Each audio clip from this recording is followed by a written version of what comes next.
దర్శకుడు SS Rajamouli super star Mahesh బాబుల కలయికలో రూపొందుతున్న గ్లోబల్ అడ్వెంచర్ మూవీ వారణాసి.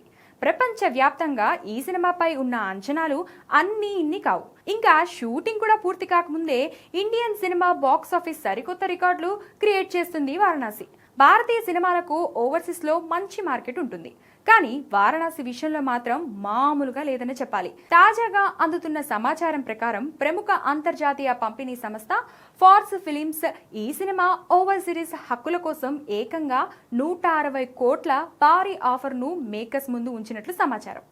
అన్ని భారతీయ భాషల థియేట్రికల్ హక్కుల కోసం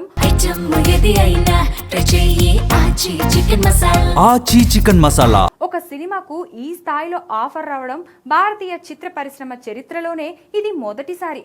రాజమౌళి గత చిత్రాలైన బాహుబలి 2, RRR అంతర్జాతీయ స్థాయిలో ఆస్కార్ వంటి అవార్డులను కొల్లగట్టడమే కాకుండా వందల కోట్ల వసూలును సాధించాయి. అందుకే వారణాసి షూటింగ్ పూర్తి కాకముందే బిజినెస్ పరంగా భారీ పోటీ నెలకొంది. కేవలం ఓవర్సీస్ రైట్స్ 160 కోట్లంటే ఇక శాటిలైట్, డిజిటల్ మరియు డొమెస్టిక్ థియేట్రికల్ హక్కులు కలిపితే ఈ సినిమా బిజినెస్ ఏ రేంజ్ లో ఉండబోతుందో అర్థం చేసుకోవచ్చు. ఈజీగా 1000 కోట్లకు పైగా ఉంటుందని చెప్పడంలో ఎలాంటి డౌట్ అక్కర్లేదు. ప్రస్తుతం ఈ చిత్ర షూటింగ్ జెట్ స్పీడ్ లో జరుగుతుంది.